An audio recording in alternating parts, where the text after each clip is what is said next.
So intake and interview. Some of you who might have already spent some time in the Lincoln Learn, doing some of those tax lessons online, may have already gone through some of this training and even completed your certification. But we really want to drill home the importance of this process for you because it is critical to the accuracy of the return that you prepare.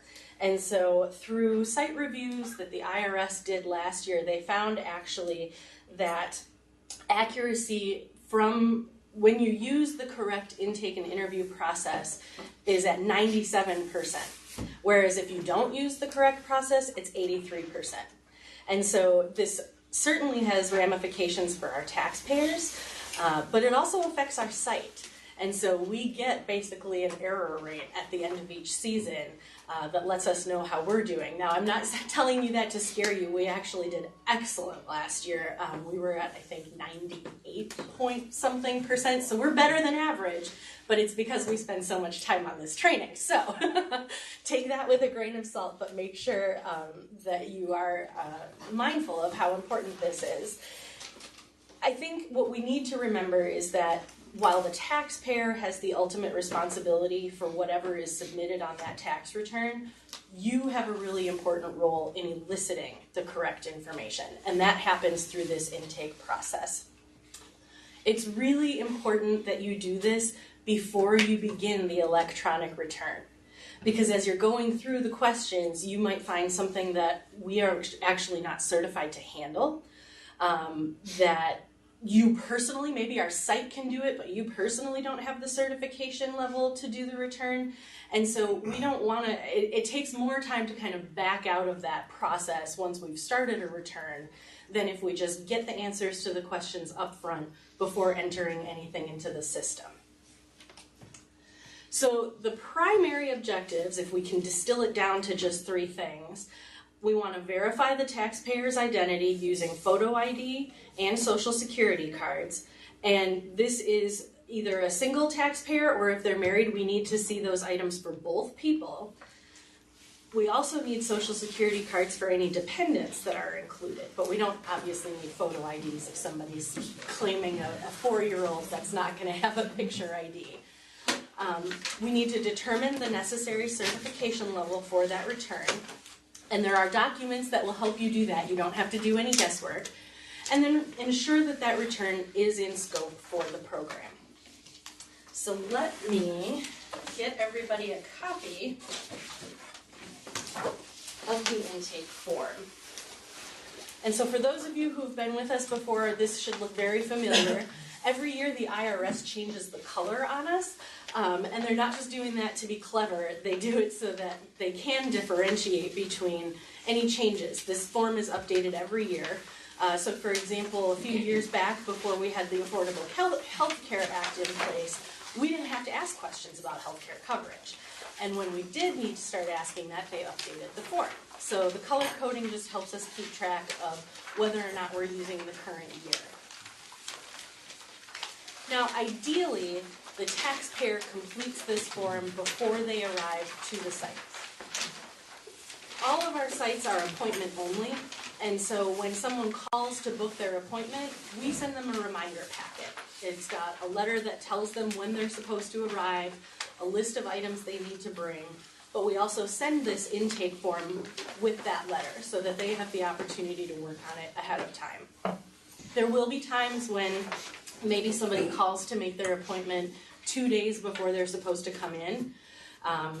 We're obviously not going to kick somebody's appointment down just so that we have time to mail them a packet. We'll just tell them to arrive early. You'll have extras of these forms at the site, and so they can fill it out once they arrive at the site. But really, this is the taxpayer's opportunity to get their information down and to answer the questions, particularly in those middle pages, that address their tax situation. So this is very small, I understand. That's why you have a copy in front of you. You don't need to be looking too close. But what you need to do is to actually work through this line by line with the taxpayer. Now again, they should have completed it to the best of their ability, but maybe you get to line 6 and they've only filled out the yes or no to totally and permanently disabled. They have completely forgotten the full-time student or the legally blind. And so that's your opportunity to ask them the question to get that answer. But for the most part, they're going to be filling those things in, particularly on pages 2 and 3. And if you go to the inside of that form, this is where we get into all of those tax questions. So it's addressing income, adjustments to income, whether or not people had mortgage interest or tuition and interest deductions, student loan interest, I should clarify. Most people think of interest as income, but student loan interest is something that you can deduct from the return. And so you're going to want to go through and make sure that there is a yes or no answer to each of those questions. Now, sometimes the taxpayer might mark that they're not sure. I mean, look at this form. It's overwhelming, and we know that. And so your job is just to help them clarify those answers. I would really encourage you to make notes on the form. This is not a legal document or anything that's going to be archived or framed or anything like that. This doesn't need to be kept pristine. And so this is a tool for you to be making notes as you go along. Hopefully on that first page, those things should be fairly self-explanatory for the taxpayer. You might not need to make as many notes, but certainly on the inside, scribble all over as long as you can read it, and hopefully your site coordinator can read it too if they have questions. This is meant to be the tool that helps you to prepare that tax return. And you can see too on page 3, but also on page 1, there's a couple of sections in gray that you're actually required to fill out. So, the precedent is there. You are supposed to be writing on this document, and feel free to go outside the lines.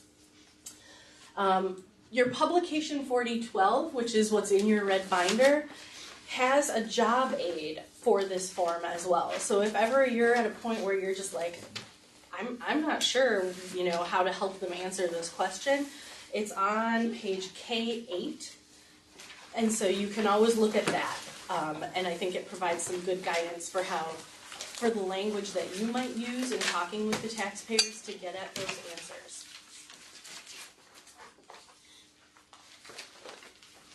The other very important thing is you don't want to ever assume that you know the answer. And so someone might come in with their spouse, they've got a couple kids in tow, and so you look at the form and they've got their 2 kids listed. It's okay to ask, any other children? I mean, tax returns involve giving out some personal information. And so just because you think you see something in front of you doesn't mean that you don't ask those clarifying questions. I'm trying to think of some other examples. Or they might not be claiming both children. Excellent point. Jessica said they might not be claiming both children. We have plenty of taxpayers who come in who aren't married, and so they have situations where either an ex-spouse or an ex-partner, they're trading off who's claiming which children, and so these are important questions to ask. Always clarify, always give them the benefit of the doubt, but don't assume that they necessarily understand every question on there. So a thorough review is really important. I really want to stress this, that everyone in this room is involved in the intake process along with the taxpayer. And so we have people who are specifically here to volunteer in the intake station. And so they're going to hopefully address almost everything on this form before the taxpayer comes to have their return prepared. But this doesn't put our tax preparers off the hook. You still need to verify that the information that the taxpayer gave that intake volunteer is correct, that it is within your scope of certification, and that all of the answers make sense to you. And so this isn't about trying to catch the taxpayer in a lie. It's not about trying to prove that you know more than the intake volunteer. It's just that we know this is a complex situation. It can be really uncomfortable for some people. And so the more that we ask the questions, gently, carefully, the more assured we can be that we're getting at the truth. And so I didn't point out, but you can see on that intake form, on those inside pages, every question has a letter associated with it. and that's to denote what the certification levels are. And so this, again, is why it's really important for you as tax preparers to be paying attention to that, because Mary, you're right in front, I'll use you as the example. Mary is our intake volunteer in WAPACA. And so she'll go through and make sure that there's yes and no answers and that things make sense. But then she's going to turn it over to a tax preparer. And it might turn out that somebody comes and says, oh yeah, I'm cut and dried, I have one W-2, here it is, I'm ready to go. And then they sit down with the tax preparer and they say, well, actually, I've been serving as a waitress and I get tip income that's not reported on my W-2. Well, suddenly the return that Mary correctly identified as only needing basic certification now requires an advanced preparer. And so it's always to our advantage to really monitor those things and make sure that we have the correct certification to do the return.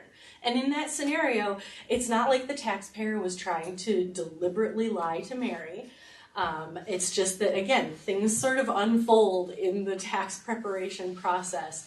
And I'll show you a couple videos in a minute that really highlight, I think, the kinds of things that we do see, unfortunately, on our sites. So really, everyone should feel like they're responsible for the accuracy of what's on that form, and not to feel like that's somebody else's job. It's everyone in conversation. It's everyone double-checking that information.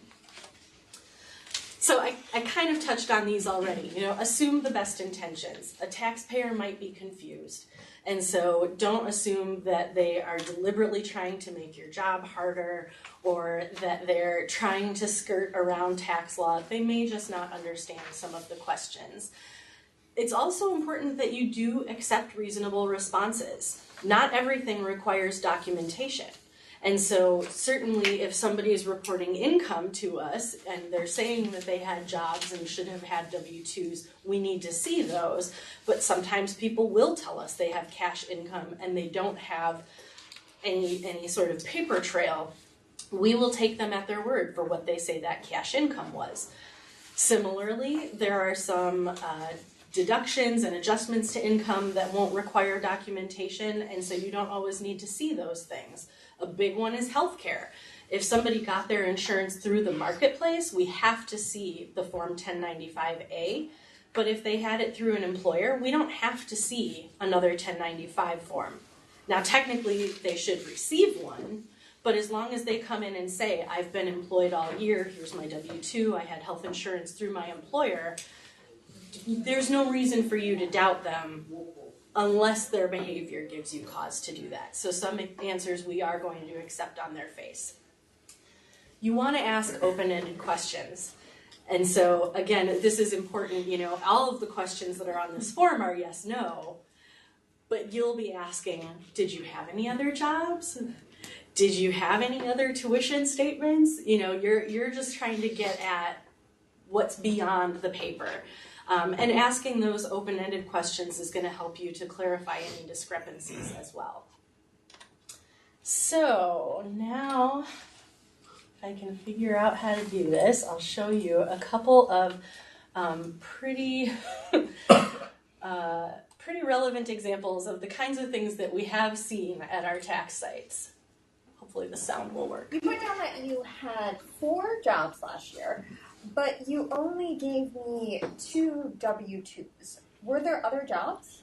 Well, yes and no. So I worked a carpentry job for my uncle, but he paid me cash under the table. Do I need to report that? Yeah, cash income needs to be reported also. So let's talk about that income and any expenses that you may have incurred last year.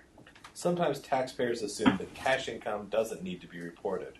Reconcile the answer to the how many jobs question with the income that the taxpayer is reporting.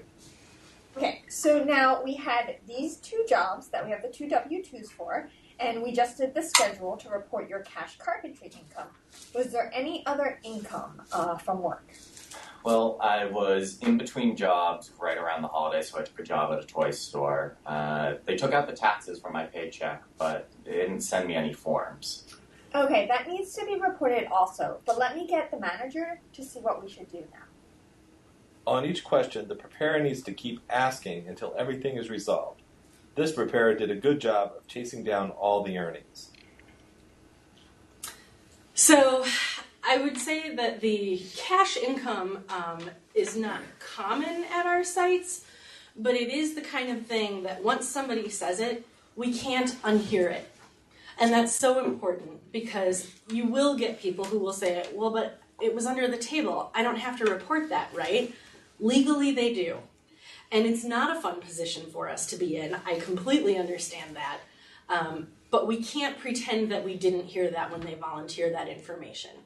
And so we're not in the business of badgering people to say, okay, you said you had 2 jobs, you gave me 2 W-2s, are you sure? Are you sure you didn't have any cash income? We're not trying to berate anybody or make them feel bad. But when they give us the information in response to those questions, we have to use it.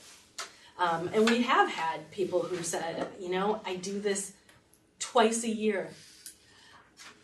Yep, you have to report those kinds of instances where you get that cash income. Now, this is a scenario where when they're doing it on a twice a year basis, they're not going to have documentation of that. And so you just, again, gently say, just give us your best guess of what you earned. And if it's a couple $100, chances are it's not going to be a huge impact on the tax return. I mean, we're trying to make people feel comfortable, but we have to remind them that we're here to uphold the law in helping them file their tax return. And so just, you know, do your best to balance those conversations. And this is where your site coordinators can really help too. You can always fall on the sword and say, I'm just a volunteer. That's why these 3 get paid, so that they can, you know, finalize those difficult conversations if you don't feel comfortable doing so. I have one more video I want to show you.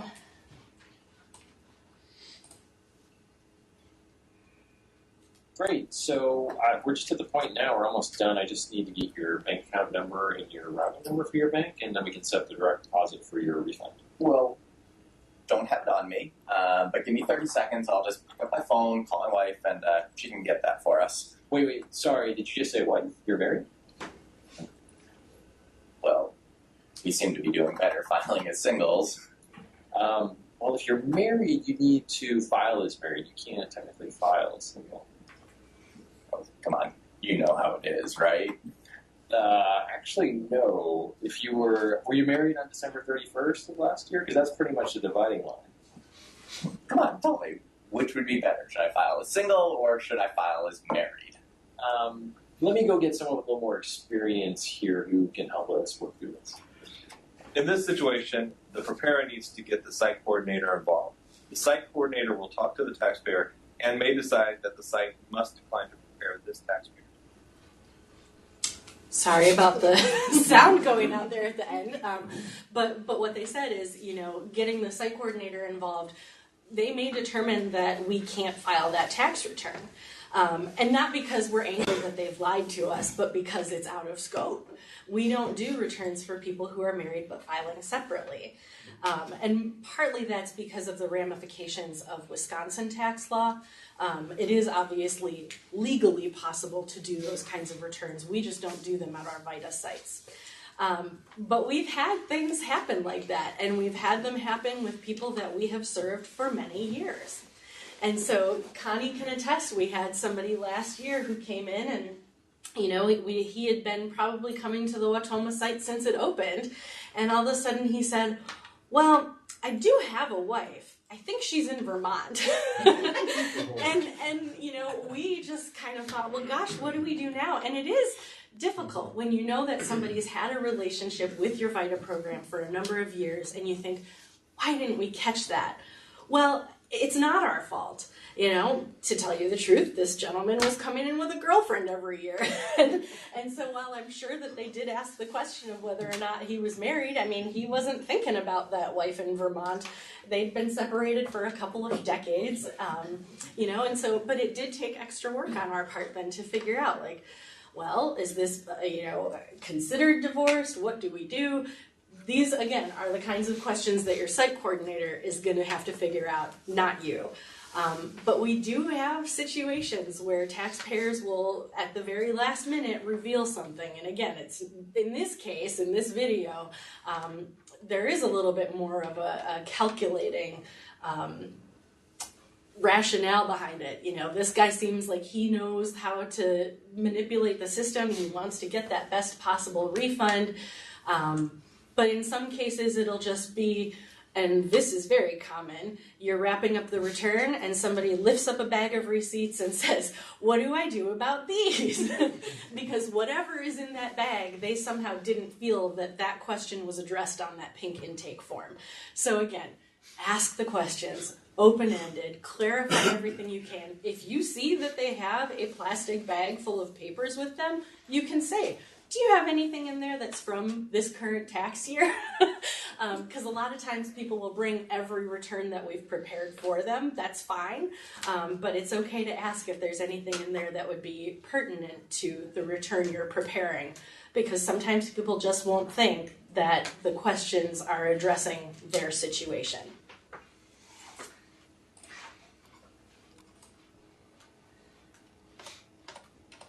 So now we'll turn to quality review.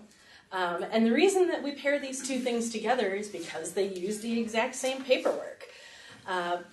This is important because the quality or the accuracy rate actually improves substantially more than doing the correct intake process. So we said it was 80, it went from 83 to 97 or 98% by using the correct intake process.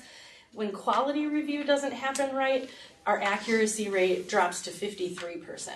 But when we're doing the right quality review, we have 98% accuracy. And when I say we, I mean VITA across the nation, not just our program. The process is engaging someone with the same level of certification as you or higher. You would never have someone with less certification review the quality return. And I guess I should say the same level as the return requires, because it might be that an advanced preparer is doing a return that only requires basic certification, and that's fine. It just might be that's the way the schedule worked out that day. And so a basic preparer could review that return. It's not a person-to-person. It has to do with the scope of certification required for the return.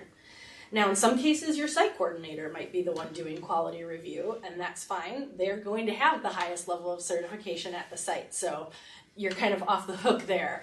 But if you're engaging another preparer from, across the room, just make sure that you're checking those certification levels. And so there's a few things that we're looking for when we do this quality review process. We want to catch software glitches, transposed numbers, misspelled names. Those kinds of things are human error and computer error, things that are very minor but may cause a return to reject. So if you misspell a name or if you transpose a number in a social security number, that return is going to kick back because it doesn't match what the IRS has in their system. So it's important to watch for those things. Bank account numbers. If those aren't accurate, it's going to cause a delay in our taxpayers getting their refunds. And we never want to have that happen. We do also want to be watching for tax preparation errors and catching those and correcting our mistakes and learning from them. The quality review process, in the same way that everybody engages in intake to try and get it right, that's what we're trying to do in quality review. It's not about calling out, oh, you missed this one. You've got a long way to go on catching dependencies or retirement income. For most of us who are not doing tax preparation on a daily basis or have done it as part of our careers, it's not routine and it takes some time to get into that mode. And so we really need to have that team mentality of, I'm doing the best that I can when I prepare a return, and I know that the person who's doing quality review is doing their best as well, and we're all trying to provide the right service to the taxpayer. And then the final piece is making sure that that taxpayer understands they are responsible for what's written on that return. And so when we talk about the transposed numbers and the misspelled names and things like that, that's something where You as the preparer, the quality reviewer, you're just going to double check documents, but the taxpayer at the end needs to go through and say, okay, yep, my name is spelled right, my address and zip code are correct. I understand to the best of my ability what you've done as far as calculating my taxes, and everything here, I attest that this is true. So again, we've got 3 people who are involved in the quality review process. If you finished a return and you invite somebody over to quality review it, this is not your opportunity to take a bathroom break. This is the point at which you stay to be able to answer any questions that the reviewer might have. Because they might say, well, how did you arrive at this answer? Particularly if you're not using that intake form to take notes, if they've listed 3 people that live with them on the return and you find out that one of them doesn't actually qualify as a dependent, if you don't make a note that says, or cross that person out, your reviewer is going to look at that and go, well, why don't you have 3 people on there? So it's important for you as the preparer to stick around and be part of that conversation. But the taxpayer needs to be involved too. And so the quality reviewer is going to double check what they see on the screen, what materials they have in front of them, and ensure that the taxpayer has given everything that they need to and that everybody is on the same page as far as the information in that return. So a preparer can make this go a lot smoother by getting all of the materials in order. Have that intake form with your notes ready to go. Have all of the documents that are necessary right there. If the taxpayer has given you a bunch of pieces of paper that aren't relevant to the return, give them back to the taxpayer. This is the time to sort of clean up the space and make it so that everything that's on that need-to-know basis is there for your quality reviewer, and the things that are irrelevant aren't causing a mess. Use the form. On the back side, on page 4, there's a series of bullets that walk you through what a quality reviewer is going to be watching for. And if you see, there's a spot for the quality reviewer to sign. We'd ask you to do that.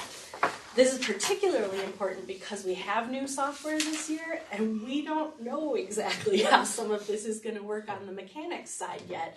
And so having a signature of the person who did that quality review makes it easier if we have questions later in the day to be able to go back and say, oh shoot, we didn't catch this, or can you clarify that? So having your signature there not only shows us that you completed it, but it gives us the opportunity then to come back if there are any questions. We do encourage you to avoid revealing any of the amounts, whether it's refund or taxes owed, until the end of the return. Now, I understand that that's not always possible because of the way the taxpayer is sitting, and so they might be able to see your screen. It happens. We work with the rooms that we've got. We do the best that we can. And so I think you really, as both the preparer and the quality reviewer, you just want to stress any amount that you see on the screen, this tally may move up or down, and it might happen a million times throughout the tax preparation process. And so don't count on these numbers until we're printing out the return for you to sign. Any information that they give us can cause that information to change. And so it can be really distressing if somebody feels like they're supposed to be getting a couple $1,000s back, and then they tell us they didn't have health insurance for the whole year, and now all of a sudden they're paying the penalty, and that amount drops substantially. So just really emphasize to them, this is an ongoing calculation. Don't set your hopes on anything until we print that final return for you to review.